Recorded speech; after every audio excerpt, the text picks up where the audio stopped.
neste mundo de pavor. Não há o que preocupar, confie que... Bom dia a todos. Bom dia. Obrigada.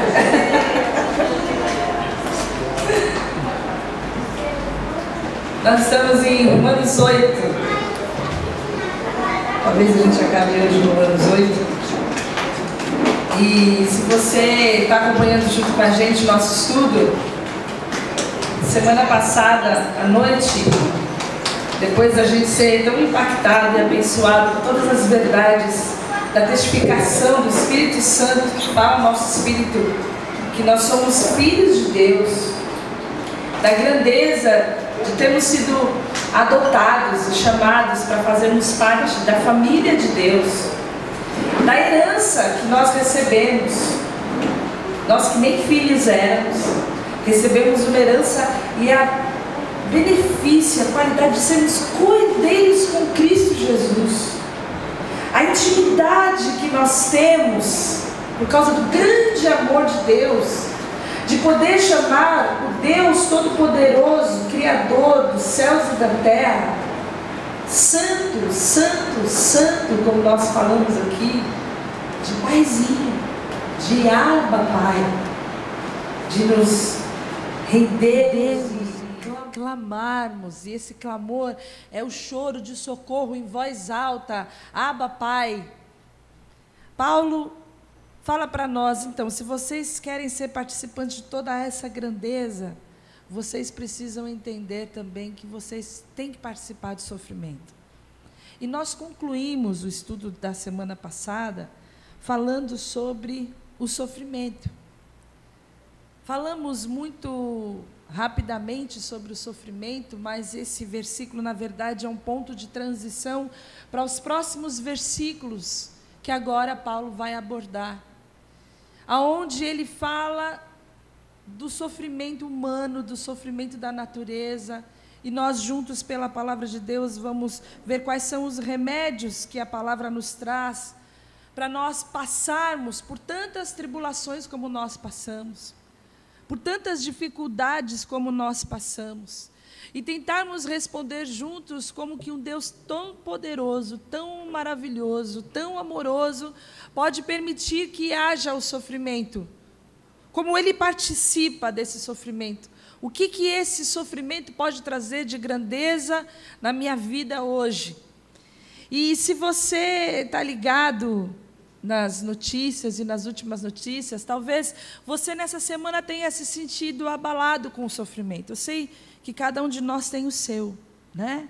Todos nós temos a nossa história, todos nós temos as nossas lutas, todos nós temos as nossas chuvas e as nossas tempestades, mas nós temos passado por períodos muito difíceis, não só aqui no Brasil, como no mundo. Nós tivemos há menos de 10 dias uma catástrofe com o rompimento de umas barreiras de uma empresa de mineração que inundou a cidade de Mariana. Infelizmente já está muito escuro para você ver, mas você pode buscar algumas imagens depois para você ver que coisa terrível que aconteceu. O que as duas barragens, Fundão e Santarém, liberaram é o equivalente a 25 mil piscinas olímpicas. Vocês já viram uma piscina olímpica? 25 mil piscinas olímpicas tiveram de liberação de uma água imunda, tóxica, cheia de ferro, que matou o ambiente todo, com o rompimento dessas barreiras, por conter ferro nessa água, todo o pH da água, o nível de oxigênio da água se destrói. E se você vê os peixinhos morrendo, não foi só a flora e a fauna, mas assim, o desespero das pessoas, juntas em escolas, em Bento Gonçalves, as pessoas tiveram que deixar seus pertences e agora nem podem voltar mais para pegar. Nós estamos passando por um período de sofrimento. E se você ama, você pode não sofrer por você, mas é difícil você fechar os seus olhos quando você vê o sofrimento de tantas pessoas. Isso abala a gente, isso mexe com a gente.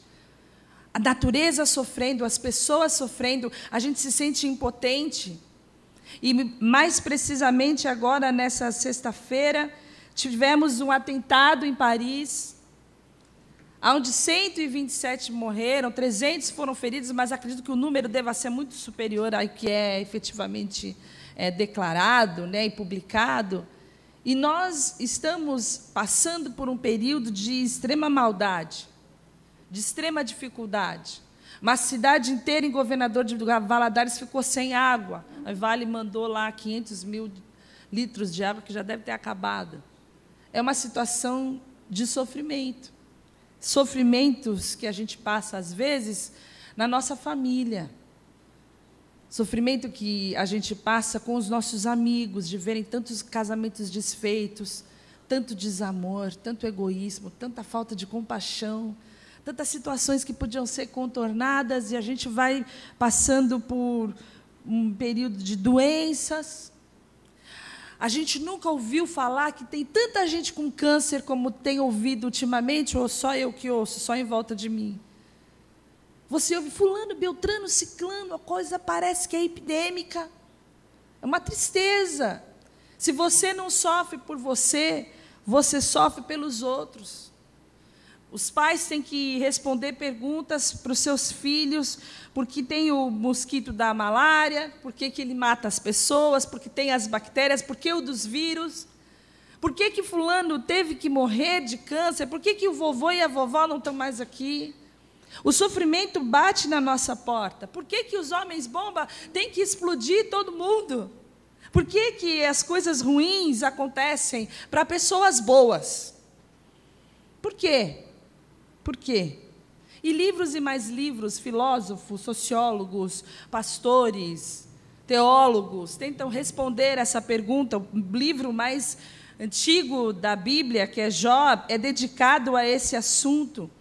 E a gente pretende, de uma forma muito simples, irmãos, muito prática, compreender o que o apóstolo Paulo quer falar para nós nos próximos versículos sobre o sofrimento. E o versículo 18 começa a dizer assim: eu penso que o que sofremos durante a nossa vida não pode ser comparado de modo nenhum com a glória que nos será revelada no futuro. E Paulo começa a dizer que nós sofremos durante a nossa vida. Não sou só eu, não é só você. Nós sofremos. A criança sofre. A criança, quando nasce, para ela é um sofrimento. Ela queria ficar lá dentro, guardada, escondida. Ela já sai chorando. As nossas crianças sofrem com o desenvolvimento delas, com a necessidade de aprendizagem, depois tem todo o bullying, depois chega a adolescência, elas sofrem por rejeição e por amor, e por tantos motivos, mas depois que a gente vai encarar a vida, a gente entende o que é o sofrimento. A gente sabe que a história nossa é marcada por alguns sofrimentos.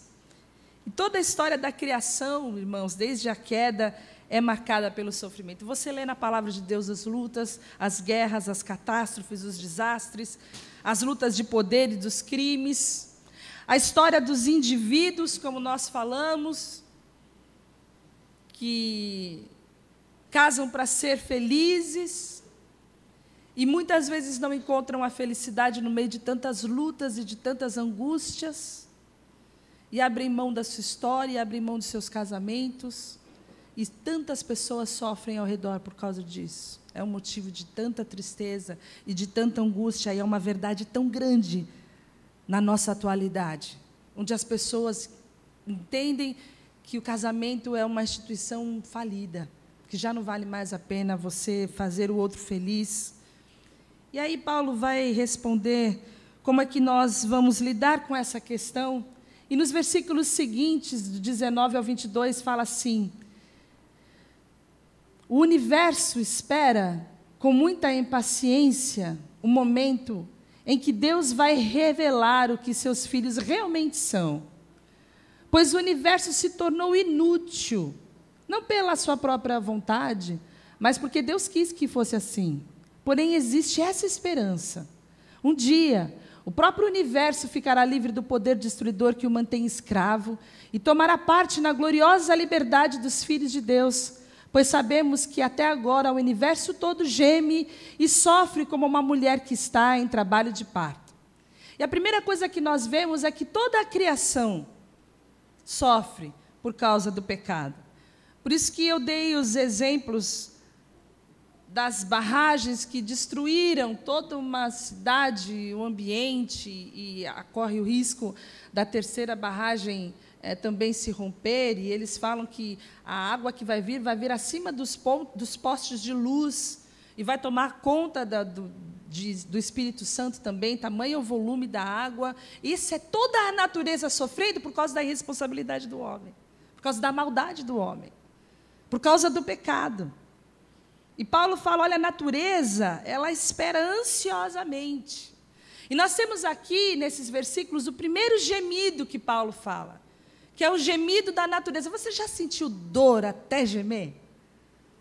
Você já chorou de angústia até você gemer e você não ter mais palavra para você expressar aquilo que você estava sentindo? Acabou. Essa é a expressão que Paulo usa aqui. Dessa dor que faz a gente gemer. Não é quando você bate com o seu dedinho na quina da parede, não. É aquela coisa que gera uma angústia tão grande que as palavras faltam. E o texto fala que ela espera, a natureza, o universo, espera a conclusão da obra salvadora do povo de Deus. Ele espera que os seus filhos se tornem, sejam revelados naquilo que eles realmente são. E quando é que isso vai acontecer? Quando é que nós vamos nos tornar e vai ser concluída toda a obra salvífica de Deus nas nossas vidas? Quando Ele vier nos buscar, meus irmãos. Quando o nosso corpo terreno for glorificado, aí vai desencadear a liberação da corrupção, da qual a criação está toda sujeita. Porque a criação geme, a criação chora, a criação sofre, a criação está angustiada por causa do pecado do mundo. E isso não é de agora, isso aconteceu lá atrás, quando o homem caiu. Quando o homem caiu, Deus incluiu na criação e na natureza também um julgamento, e está lá em Gênesis 3, 17, 18, depois você pode ler, onde ele fala, maldita é a terra por tua causa, do suor do teu rosto comerá dela todos os dias da tua vida. Olha, a partir de agora vai ter espinho, vai ter abrolhos, a coisa vai complicar.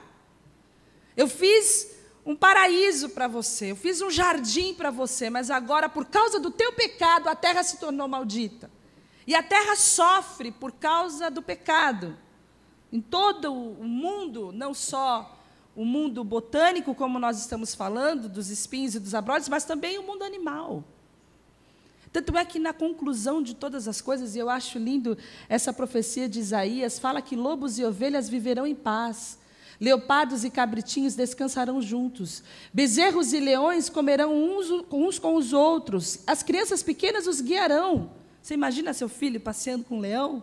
Vacas e ursas pastarão juntas, os seus filhotes descansarão no mesmo lugar, os leões comerão capim com os bois, criancinhas brincarão perto das cobras e não serão picadas, mesmo que enfie as mãos nas suas covas. Em Sião, o monte sagrado, o novo céus e nova terra que nós aguardamos, não acontecerá nada de mal ou perigoso, pois a terra ficará cheia do conhecimento da glória do Senhor, assim como as águas enchem o mar. É a terra inteira, o universo inteiro, sendo restaurado para a glória de Deus. Esse universo caído hoje, por causa do pecado, um dia vai ser restaurado. Não vai ter violência, não vai ter morte. E eu lembro que meu pai adorava ver o Animal Planet quando vinham os destruidores, os predadores do mundo atual. E eu sempre brinquei que eu não gostava de ver aquilo, porque aquilo era fruto do pecado. Assim como eu não gosto muito de luta de boxe também. Porque nós não fomos criados para isso. Não era essa a intenção inicial de Deus. Que um devorasse o outro, que o mais forte execrasse o mais fraco. Não foi para isso. Não foi para isso que nós fomos criados. Deus olhou e viu que era tudo bom. Era tudo perfeito. Era para o mundo caminhar assim, em paz, em harmonia. Mas o pecado entrou no mundo e hoje a gente sofre uma das maiores loucuras da nossa criação. A gente está sem a camada de ozônio, a gente tem inverno no verão e verão no inverno, a gente não tem mais nem como programar as férias, a gente não tem mais como conhecer o que vai acontecer com o clima da nossa cidade, do nosso país, a gente tem as catástrofes, a gente tem terremotos no Japão, como teve agora recentemente, com escala número 7. Nós estamos sofrendo. O universo, a natureza sofre. Mas há a promessa, irmãos, que no futuro, quando todo o universo for totalmente redimido pela glória de Deus, quando a glória de Deus, quando a terra fica cheia do conhecimento da glória de Deus, como as águas cobrem o mar, que toda a criação será restaurada. Se ela não voltar para o estado original, ela vai voltar para maior glória ainda, porque Deus faz sempre as coisas assim. Mas não é só a natureza que sofre. Tem um segundo gemido, que está no versículo 23, que fala, e não somente o universo, mas nós, que temos o Espírito Santo como o primeiro presente que recebemos de Deus, nós também gememos dentro de nós mesmos, enquanto esperamos que Deus faça com que sejamos seus filhos e nos liberte completamente. Não é só a criação que sofre, mas todos nós sofremos pelo pecado. Todos nós sentimos em nós mesmos todo o peso, todo o clamor, todo o impulso, toda a condução da nossa vida, do nosso corpo para o pecado. E Paulo fala, vai ter um dia em que nós vamos ser libertos disso aí. Que esse corpo e essa carne que nos consome, como nós vimos na pregação de noite, que nós somos tentados, quando nós somos atraídos pelos nossos desejos. E esses desejos que nos conduzem ao pecado, que gera a morte e a destruição, vão estar também redimidos para a glória de Deus. Nós vamos ser libertos. Nós vamos ser completamente glorificados no nosso corpo, quando formos à semelhança de Cristo. Então, serve uma pergunta para nós. Por que nós que temos tanto sofrimento, quando olhamos para Jesus, falamos sobre isso também, Filho de Deus, perfeito, que teve que aprender pelo sofrimento a obediência, Hebreus fala. Por que nós achamos que nós não precisamos sofrer? Por que nós achamos que não precisamos passar pela cruz antes da coroa? Se Jesus fez isso, nós sabemos que dentro da soberania de Deus, umas pessoas sofrem mais que outras, né? A gente não olha algumas pessoas, às vezes, e fala, caramba, acontece de tudo com esse aí. Não é? E o salmista vai mais além, fala, pô, os caras lá, os ricos, poderosos, nada de ruim acontece com eles, parece que cai tudo só em cima da minha cabeça. Existem uns que sofrem mais do que os outros, mas ninguém está isento. E nós precisamos pensar biblicamente sobre como nós podemos crescer com esse sofrimento. E é isso que Paulo fala, quando ele fala, olha, eu penso, eu faço as contas, e eu pondero, e eu considero, e eu chego a uma conclusão. E ele vai chegar a duas conclusões no meio de todo esse sofrimento. E é importante nós pensarmos também sobre isso. É importante que a gente tenha um conhecimento, hoje talvez que você não esteja sofrendo, porque vai chegar um dia que o sofrimento vai chegar, e isso vai ser avassalador, aquele monte de emoções, e você precisa ter todos os parâmetros da palavra de Deus para filtrar as suas angústias à luz da palavra de Deus. O seu sofrimento ser processado através da palavra de Deus. E Paulo fala duas coisas. Em primeiro lugar, que os nossos sofrimentos são relativamente curtos em comparação com a glória eterna que está preparada para nós.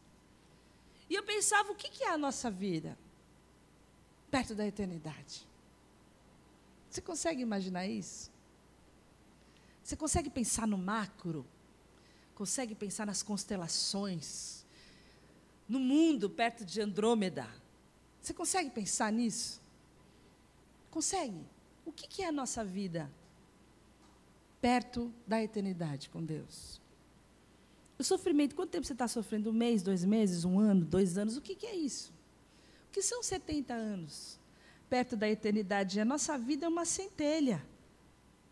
Por isso que a gente vai ler e reler, e essa verdade precisa estar incrustada no nosso coração, que nós não somos daqui. Não é aqui o nosso descanso. Não é aqui que é o nosso reino. O nosso reino não é material, nós estamos aqui de passagem. Nós estamos passando por uma missão aqui. Nós não somos daqui. Existem pessoas que sofrem mais tempo, existem, mas se elas compararem isso com a glória eterna que está nos aguardando com Cristo, se torna curta. E tem mais, não é só curta. O peso das nossas provações presentes são como uma pena numa escala de comparação com o peso enorme de glória, as toneladas de glória que Deus tem preparado para nós. E isso nós vemos em 2 Coríntios 4, 16, 18. E essa pequena e passageira aflição que sofremos vai nos trazer uma glória enorme e eterna, muito maior do que o sofrimento. É muito maior do que o sofrimento. Porque nós não prestamos atenção nas coisas que se veem, mas nas que não se veem, pois o que pode ser visto dura apenas um pouco, mas o que não pode ser visto dura para sempre. E a primeira coisa que nós precisamos entender, primeiro remédio que Paulo nos dá é a esperança da glória, irmãos. De que nós vivemos com base nas coisas que nós vemos. E isso dura pouco demais. Existe uma expectativa eterna de um Deus que não falha, que nunca mentiu, que não é homem para se arrepender, de que há algo tremendo, espetacular, fantástico aguardando para nós, que é a glória de Deus. E esse texto fala, existe uma esperança. Existe uma esperança. Não é só o universo que vai ficar livre do poder destruidor que o mantém escravo e tomará parte na gloriosa liberdade dos filhos de Deus. O universo vai ficar livre. Pois sabemos que até agora ele todo geme, mas ele fala, nós que também gememos. Dentro de nós mesmos, enquanto esperamos que Deus faça que sejamos seus filhos, ele vai nos libertar completamente, pois foi por meio da esperança que nós fomos salvos. É essa esperança que traz para nós a nossa segurança, que traz para nós o nosso olhar para cima dos problemas, que faz com que a gente pare de ficar ciscando igual galinha, que parece que só tem um problema, e olhando para baixo, e eleve os nossos olhos para Deus, o nosso Criador, o Deus que tem a sua obra completa, que tem planos de paz, que tem planos de bem, que cuida de nós, que é o nosso paizinho, e fala, isso daí vai passar. Eu estou olhando para você, eu estou cuidando de você, não tem noção do que aguarda você na eternidade. Essa é a nossa esperança. E Cristo é a verdadeira vida de vocês. E quando Ele aparecer, vocês aparecerão com Ele e tomarão parte na sua glória. É essa a nossa esperança, irmãos. Que nós vamos tomar parte com Cristo nessa glória. E é difícil a gente conceituar a glória, porque não é daqui. Porque a gente não viu. São as coisas que não se veem. São as coisas que nem olhos viram, nem ouvidos ouviram, nem jamais penetrou no coração do homem.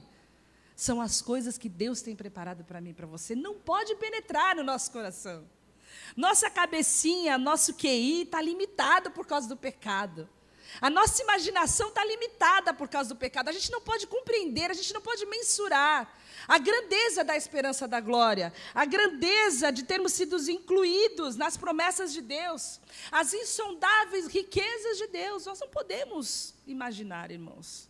A música fala que a gente só pode imaginar, mas a gente não pode imaginar. Não cabe na dimensão terrena as coisas que Deus tem preparado para nós. Você consegue imaginar um lugar sem dor?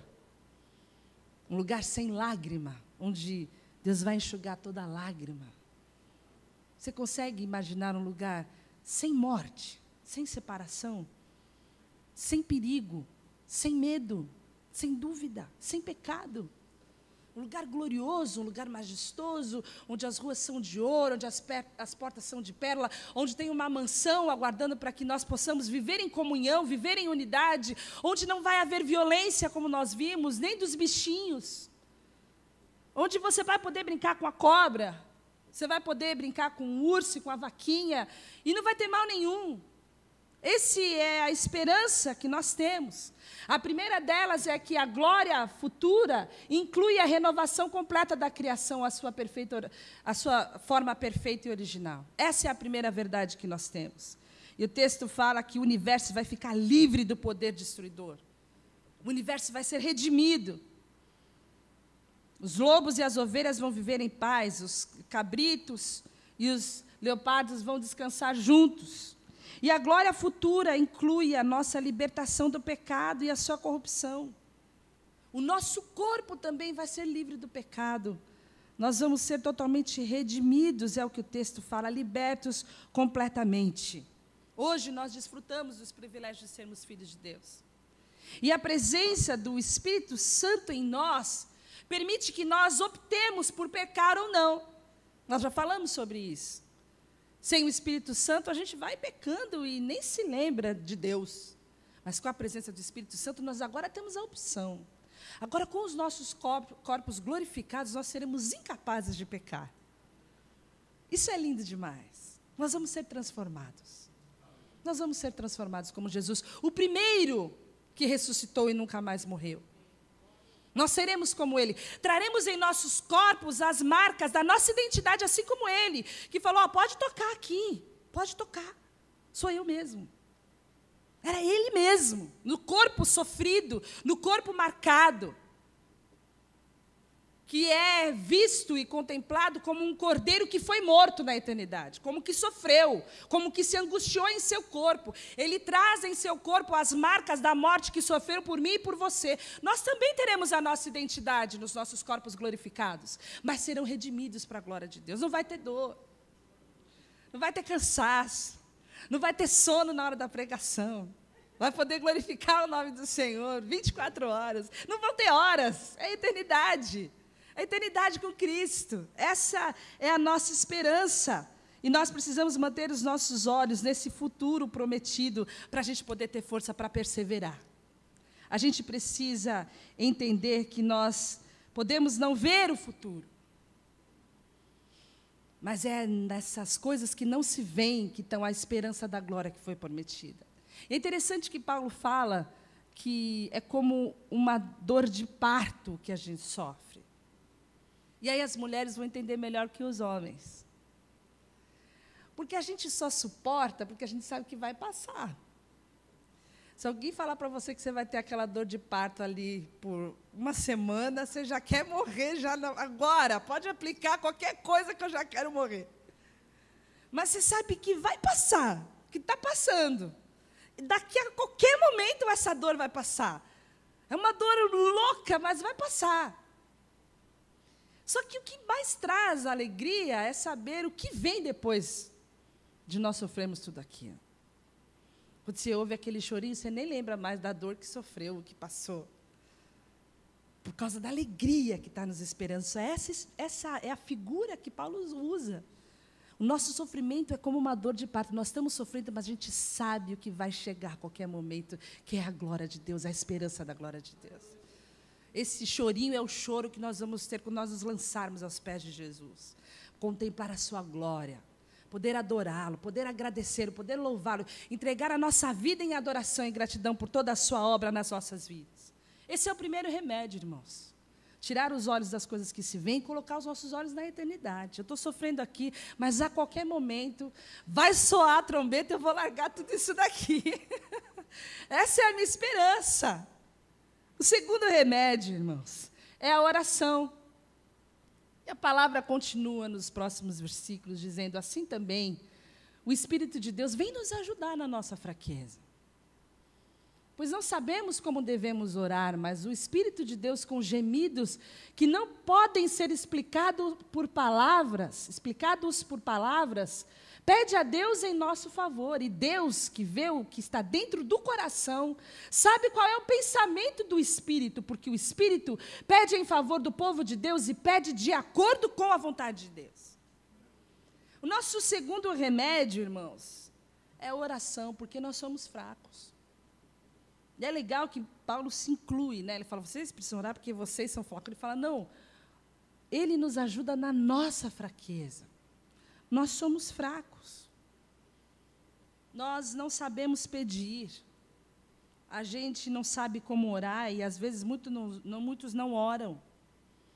Foi feita uma estatística que eu li que 90% dos cristãos não têm uma vida de oração suficientemente boa. Não oramos. Não oramos. A gente tem tanto tempo para ficar no WhatsApp, tanto tempo para ficar no Facebook, mas não tem Facebook de Deus, gente. Não tem como adicionar ele no WhatsApp, você bater um papo com ele. Você tem que se separar. Você tem que se dedicar. E a intenção de Paulo é clara, ao nos encorajar no momento da nossa fraqueza. Você não sabe orar? O Espírito Santo ora por você. E aqui nós temos o terceiro gemido do nosso texto. Do Espírito Santo de Deus. Ele que não é uma força, que não é uma energia, que não é apático, que não é insensível, mas que se compadece de nós. Assim como Jesus sofreu, deixou alguém, uma outra pessoa que vocês vão se lembrar de João 16, que é na mesma forma, com a mesma natureza, na mesma qualidade, que é o seu doce Espírito, também parte da Trindade, e ele se identifica com a nossa dor. Ele sabe que nós sofremos, e ele se identifica com a nossa dor, e ele ora por nós. E nós não temos noção de como nós somos fracos. Porque se nós tivéssemos, nós oraríamos mais, porque Jesus falou, olha, vocês não podem fazer nada sem mim. Vocês têm que viver na minha dependência. Eu vou ficar com vocês, mas vocês têm que ter essa consciência que vocês não podem fazer nada sem mim. Vocês têm que ser como galhos numa árvore, um galho ligado na videira, porque se vocês ficarem soltos, se vocês acharem que vocês podem viver sem mim, vocês não vão servir para nada, vocês vão ser galho seco. Só serve para ser pisado e queimado, virar fogueira. Vocês querem dar fruto ou virar cinza e fogueira? Vocês têm que ter uma consciência de que vocês precisam estar ligados em mim. E ele nos deixa, então, o seu Espírito, que ora por nós. Seu Espírito que é independente do Pai, que ora ao Pai. E o texto fala que o Espírito sabe perfeitamente como orar. O Espírito conhece a vontade do Pai. E ele conhece também o nosso coração. E o Espírito tem a capacidade de alinhar os meus sofrimentos, as minhas necessidades, as minhas angústias com a perfeita vontade do Pai. Não é lindo isso? Ele ouve a sua oração. E segundo o pastor Ed René, aperta a tecla SAP lá no trono da graça. E traduz todas as nossas angústias de forma a cumprirmos a vontade do Pai nas nossas vidas. Então, a única oração errada, irmãos, é a oração que a gente não faz. A única oração que não sobe é a oração que não sai do coração. Porque todas as outras serão aperfeiçoadas com gemidos que palavras não podem explicar pelo Espírito Santo de Deus.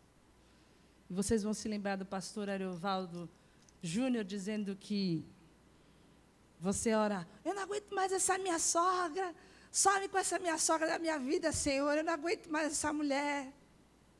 Aí o Espírito Santo aperta a tecla SAP lá na eternidade e fala, Senhor, me dá mais tempo com a minha sogra para eu amá-la, para eu cuidar dela. Põe ela aqui para morar dentro da minha casa, para eu servi-la todos os dias. Porque Ele sabe o que é melhor para nós. Ele sabe o que nós precisamos aprender por meio do sofrimento, a obediência que nós precisamos aprender, assim como Cristo.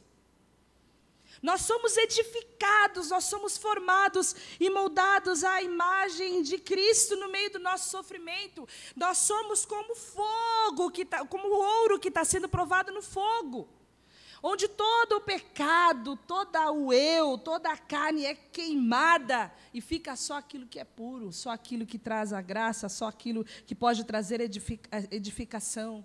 Então, Paulo está dizendo, olha, diante dessa nossa incapacidade de saber a vontade de Deus, diante da nossa incapacidade de suplicar da forma certa e específica o que Deus quer, vem o Espírito Santo de Deus e realiza isso, combinando os meus pedidos com a vontade de Deus. Essa é a maravilha da oração, irmãos, que está acessível para mim e para você, e você não faz. O Espírito Santo faz isso por nós. E nós precisamos, então, entender e compreender que nós precisamos orar mais. Precisamos clamar mais, precisamos dedicar as nossas vidas em uma intercessão não só por nós, como por aqueles que nós amamos. Para que muitas orações subam ao trono da graça, transformadas pela ação gloriosa do Espírito Santo de Deus. E aí a oração do justo pode muito em seus efeitos. Aí você vai ler que quando nós dois ligamos alguma coisa aqui na terra, ela é ligada lá no céu. E nós precisamos ter essa consciência de que quando nós sofremos, nós precisamos deixar de olhar para o sofrimento e olhar para a glória de Deus que nos está proposta. Para aquilo que o Espírito Santo está transformando em mim, para que eu possa me tornar acessível, para que eu possa me tornar um lugar habitável para o Espírito Santo, para que eu possa ser reconhecido como filho de Deus, para que eu possa ser sal, para que eu possa ser luz. Eu vou sendo moldado, transformado, por meio do sofrimento muitas vezes. Mas também compreender que a oração é um santo remédio no meio da angústia. Por isso que nós devemos orar em todo tempo, clamar em todo tempo, colocar o nosso coração diante de Deus. Jesus clamou no Getsemane, Paizinho, se possível, passa de mim esse cálice. Não foi possível. E nós precisamos entender isso. Que não há nenhuma garantia aqui de que as suas orações serão atendidas de acordo com a sua vontade. Isso aí você vê na televisão, se você quiser. Você abre um canal, que eu não vou falar o nome, você fica lá por umas 3 horas que você vai ouvir isso. Mas a palavra de Deus não dá garantia. Você lê aqui alguma garantia disso? Não tem. Você tem a garantia de que vai acontecer a vontade de Deus na sua vida. Que o Espírito Santo vai orar como convém, e ele ora segundo a vontade de Deus. E eu queria encerrar, irmãos, lendo um texto do Filipenses, Deus sabe porque sofremos. Só uma última parte que fala, onde está Deus quando chega a dor? E eu queria pedir só 1 minuto da sua atenção. Desde o começo ele esteve presente planejando um sistema de dor que, mesmo em um mundo decaído e rebelde, leva a marca do seu gene e equipa-nos para a vida nesse planeta. Ele tem observado o reflexo de sua imagem em nós, enquanto entalhamos grandes obras de arte, empreendemos aventuras grandiosas, sobrevivemos num misto de dor e prazer, quando ambos se entrelaçam tão intimamente que se tornam quase indistinguíveis. Ele tem usado a dor, até mesmo nas suas formas mais cruas, para ensinar-nos, pedindo-nos que nos voltemos para Ele. Ele tem se humilhado a fim de conquistar-nos. Ele tem observado esse planeta que vivemos, permitindo misericordiosamente que o empreendimento humano siga o seu próprio caminho, e tem permitido que clamemos aos céus e imitemos Jó com estridentes e ruídos acessos de raiva, culpando a Deus por um mundo que nós estragamos. Ele tem se unido ao pobre e ao sofredor, estabelecendo um reino celestial que lhes é favorável, do qual os ricos e poderosos frequentemente se esquivam. Ele tem prometido força sobrenatural para nutrir nosso espírito, ainda que o nosso sofrimento físico não seja aliviado. Ele tem se unido a nós, tem sofrido, sangrado e clamado conosco. Ele tem honrado eternamente aqueles que sofrem, compartilhando da sua dor. Ele está conosco agora, ministrando-nos através do seu Espírito e por meio dos membros do seu corpo, comissionados a auxiliar-nos e aliviar-nos o sofrimento por amor de Cristo, a cabeça. Ele está esperando e reunindo os exércitos do bem. Um dia, ele desencadeá-los-á, e o mundo verá uma última explosão de dor antes da vitória final. E então, ele criará para nós um incrível mundo novo, e a dor não mais existirá. Amém, irmãos? Essa é a nossa esperança. Amém? Vamos orar. Senhor, nós te agradecemos e te louvamos pela tua presença nas nossas vidas, no meio da dor, Senhor. Porque estamos seguros em ti. essa salvação tão grandiosa ainda não foi concluída. Nós temos muito que experimentar na Tua presença, Senhor. Os nossos olhos vão ver tanta grandeza, tanta majestade, tanta glória, Senhor, que nós não podemos imaginar. Os nossos olhos que contemplam tanta dor, tanta angústia, tanta tristeza, Senhor, vão contemplar um dia a Tua glória. E nós te louvamos. O céu virá pra me buscar.